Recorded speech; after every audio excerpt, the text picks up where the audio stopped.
Art teachers of Reddit, what's the most disturbing artwork a student has ever submitted? Told the kids to draw something that makes them happy. One kid scribbled black all over the page and said nothing makes him happy. Edgy.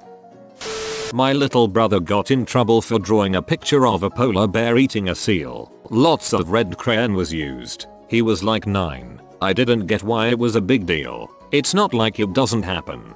When I was a little kid I drew a dinosaur eating another one, with open ribcage and everything. My teacher wanted to send me to a therapist. I just wanted to draw realistic looking scenes. In high school we had a kid whose art portfolio was displayed at the school's art show. Numerous drawings, sketches, paintings, etc. of tadpoles. From a single one to dozens to hundreds. A full 2 years of art classes dedicated to tadpoles. Until he informed everyone he was drawing sperm. Tragic story, mate.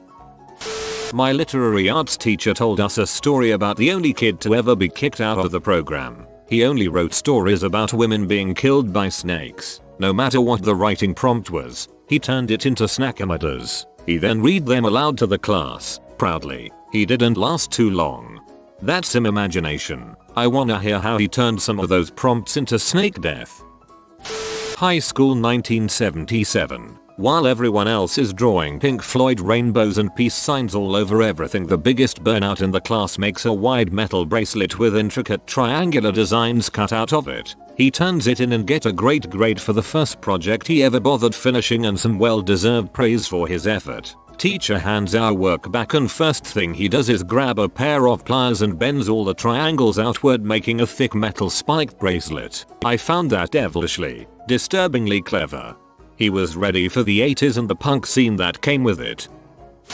Back in the 90s I volunteered at an art studio that provided free classes for low-income inner-city at-risk youth. Wonderful non-profit run by a couple of cool old hippie ladies who did an amazing job helping the kids feel free to express themselves artistically no matter what they wanted to create. For example, one teenage smartass made an elaborate paper mache of Bob Marley smoking a huge joint and they hung it proudly in a place of honor. No judgment or preachiness at that art class. So one year they decided to have the younger kids do a Day of the Dead themed picture with a short paragraph to commemorate a loved one. The teachers were expecting pictures of grandmas or maybe pets, and there were some of those. There were also several scenes of murder, including childishly drawn guns, knives and oh so much red, followed by short descriptions like, "My brother got shot. He dead now." It was loud and scary. I miss him. These were like 7-9-year-olds. Those pictures were displayed just as proudly as the grandma pics. What a wonderful program. When I was a camp counselor, I let one of my campers draw while he was waiting for his parents to pick him up. He left it behind and my supervisor picked it up, went over to me and was like, "WTF is this?" He drew a bunch of dead bodies at the bottom of a staircase, covered in blood and body parts left behind on the stairs. Lots of red crayon was used. I didn't find out till later that one of his favorite things to do on the computer is play Starfall with his older brother. You know, the flash game where you throw stick figures down a set of stairs to see how badly you can hurt them. When I was in kindergarten, I drew a male ghost going to the bathroom. I had older brothers, so it was very detailed, and I even put a water line on the testicles, because that is where I thought urine was stored. The teachers and principal called in my parents for a serious conference and asked my dad what he was going to do about the picture. After my dad finished laughing, he told them that he was going to make copies and send them to all of his friends and relatives for Halloween. And he did. That was 40 years ago, and I still have a few extra copies if any of you need them. Oh, and I found out that balls do not, in fact, store urine. Not me, but I played a huge part. Brother's art class in like 2nd grade was doing those full body tracings on big sheets of butcher paper. They were supposed to trace each other and then draw themselves. My brother evidently refused to draw a face for himself. Would not budge on that. Drew everything else, but no face. Wouldn't say why, and because he was super shy and quiet clammed up more when the teacher started grilling him about it. Art teacher calls principal because this is concerning. Principal calls school counselor. Counselor meets with my brother, who still won't talk about why he won't draw his face, asking him questions like, "Do you not like yourself? Do you feel bad about yourself, etc.? At this point, he's really clammed up and is now refusing to talk because he's really shy to begin with and all this questioning is happening. School calls my parents. They have a meeting about the fact that they think my brother is depressed or has some kind of mental issue. Parents freak of course and brother still won't talk. Parents and counselors start asking if he feels neglected or unloved or some crap. Mom's crying.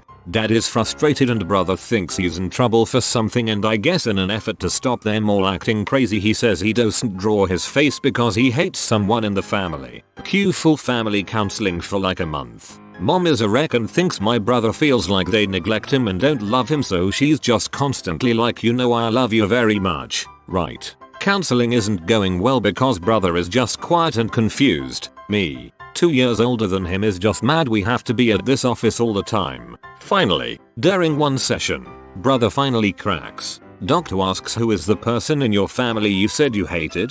Brother says, Puspus, our cat. She bites me.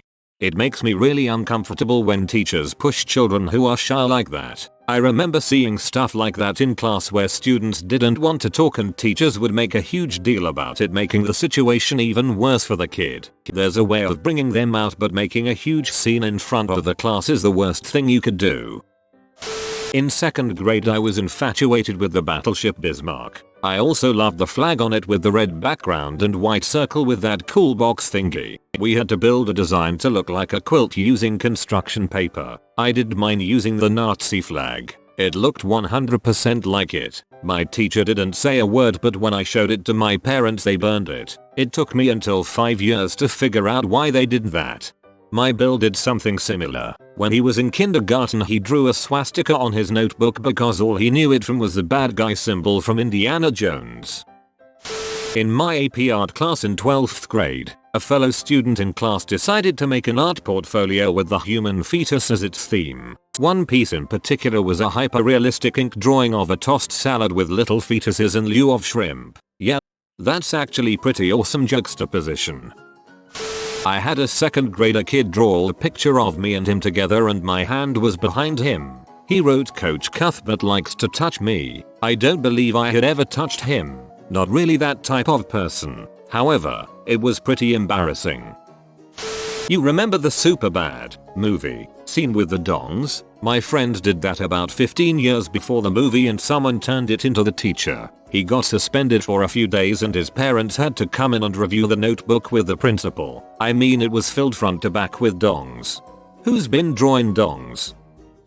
I had this kid I'll call Joe. He had special needs but loved movies. He hated everyone but me. I was his first male teacher ever. He would often draw me pictures of Godzilla and King Kong. It was awesome. When he went to the next grade he drew a picture of his new teacher being eaten by sharks. She freaked, called a whole bunch of meetings, went nuts. She was saying that she was scared that he wants her dead and that she feared for her life. I was asked to have a talk with the kid. I asked him what the picture was and he said it was the lady from Jaws Ivy being eaten by Jaws. We then proceeded to talk about how Jaws 1 and 2 are awesome.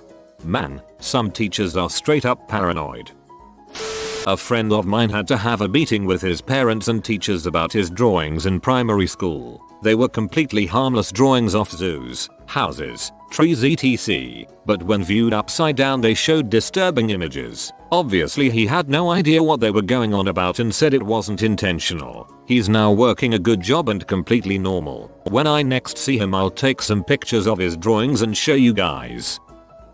He drew a giant turd on the chalkboard. There was pieces of corn in it. He said he didn't like Chipotle anymore. There was a kid in my art class who would always draw super dark things. Not so much scary but more depressing. I figured he might have a crappy home life and I noticed he didn't really have friends, so I thought I could talk to him and just be friendly. He seemed really nice, just a little weird. Flash forward about 3 months, and wow am I glad I was nice to that guy. He got called down to the principal's office during class but no one knew why. We finally found out he had written a hit list and had been suspended for a month. Seems a little lax but whatever. He comes back to class and no one wants to go near him. At the end of class however, he comes right up to me and says, "Don't worry, you weren't on the list." I had a male college drawing eye student who liked to draw pictures of beautiful women screaming. I can see how this could easily be goth pretty camp or trying too hard to be edgy. It wasn't any of those things. He just really liked pictures of women in distress and seemed obsessed by the idea of it. I jokingly told him to use his powers for good and not for evil, and that it's better to get your emotions out in drawing than in the real world. They're just so pure in moments of desperation. That's what the White Room is for. I'm a volunteer at a center that does art therapy. One of the happiest littlest client we have handed me a drawing of their deceased mother with her face twisted into a horrified scream. Eyes blackened and brown gloop was pouring from the mouth and eyes. Sometimes I stay up at night thinking about it. Yeah, that sounds like the pre-credits sequence of a J-horror movie with the mother coming to pick up their darling little child right before it cuts to black.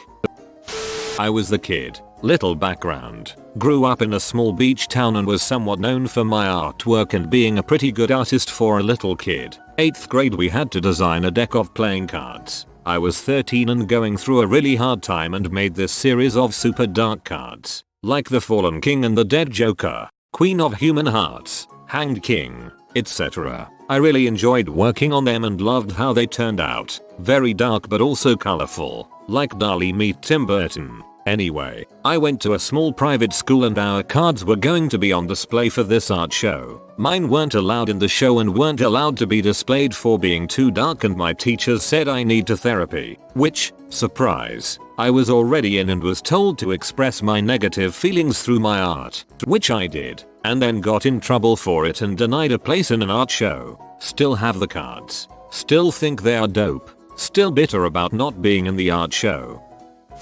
I worked at an elementary after-school program when I was 17. Instead of coloring in the picture, the kid took a black crayon and was just scribbling over the page singing to the tune of Barney I hate you, you hate me, always unnerve me, comma I hate you, you hate me, we're a dysfunctional family. You have been visited by the hangover papa, comment, do a recover, papa, and you will never suffer from hangover again. If you are new to the channel, you can subscribe. I publish new videos every day. Until then, check another video, or don't. Either way, have a great day you magnificent people.